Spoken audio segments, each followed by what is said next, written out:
In our experience, fear cannot end and happiness cannot be found until we become spiritual and a good human being.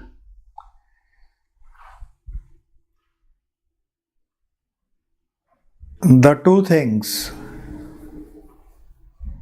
people in the world have always wanted, as far back as we explore into human history, are human beings always wanted permanent cure for fear. Human beings wanted fear to vanish, to end, and human beings always wanted to be happy. So happy that without doing anything, they wanted happiness never to end. So much has changed about our world.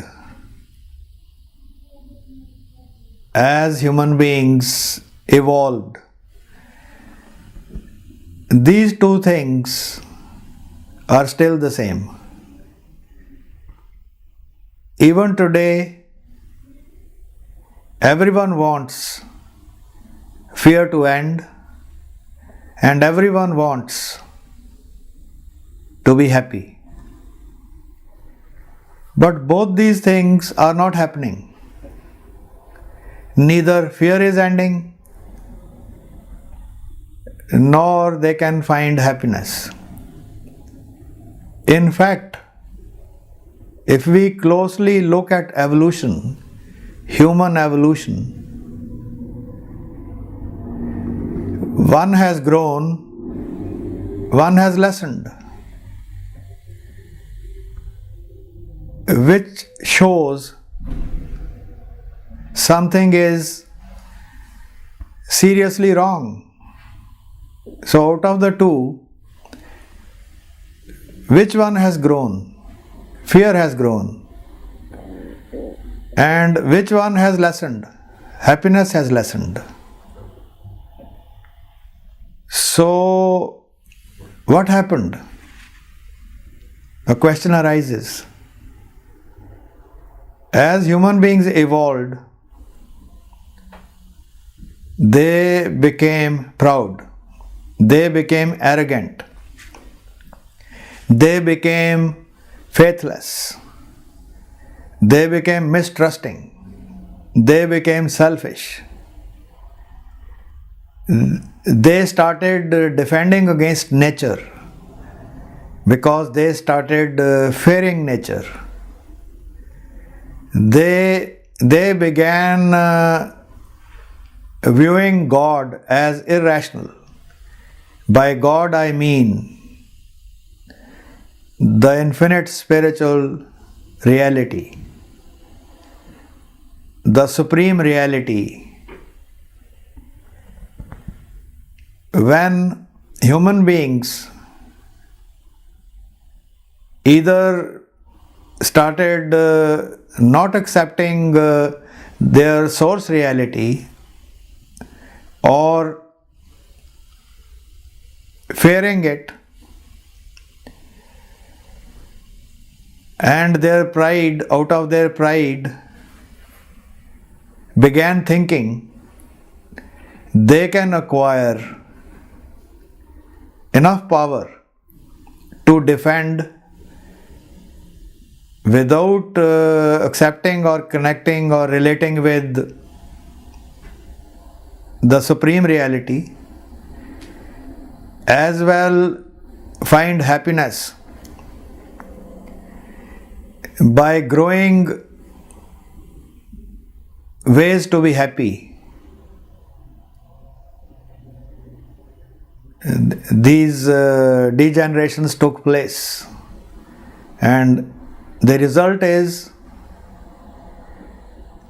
the human being of today is millions of times more fearful and millions of times more unhappy. And the arrogance is so extreme that on one hand, human beings, after they became educated and science grew and reason grew, think they can analyze very well. But this is a reality. They have analyzed so poorly, they should be ashamed of themselves. Very unscientific view they have taken of a very objective happening. Even if out of ignorance people say there is no spiritual reality, the effects of it, how faith affects life, are visible, are objective, and the effects of faithlessness are also objective. The most important point is a little different. Even if we accept the spiritual reality, even if we accept, I am repeating, the spiritual reality, to underline it, I repeat it to underline it, even if we accept the spiritual reality, it does not become available to us. It does not begin helping us, because there is another thing which is very important. We have to, first of all, become a good human being. A good human being is like a vessel in which spirituality pours. Spiritual reality will continue to animate everyone, vitalize everyone, but its flow through the human mind, which generates awareness, intuition, right kind of knowing, love, affections, goodness, gets blocked, and superior expressions, deeper living, cannot be availed. It cannot be overemphasized. All mystics who revealed reality, the spiritual reality of life in any time, above all emphasized becoming a good human being. I will use an analogy to explain my point further. If there is a source of electricity, we need a circuit. Every circuit has wiring. Wiring is made of materials that conduct electricity. Otherwise, we cannot transmit it. If we are not a good human being, we cannot perceive spirituality. We cannot receive it. We will not accept it. We will reason against it.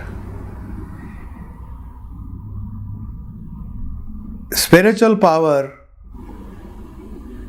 creates everything. spiritual power creates the saint and the sinner alike.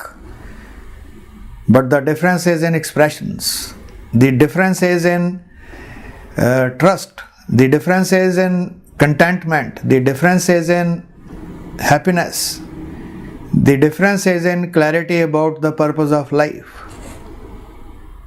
And what makes this difference? Let me repeat one more time. Whether you are a good human being or not.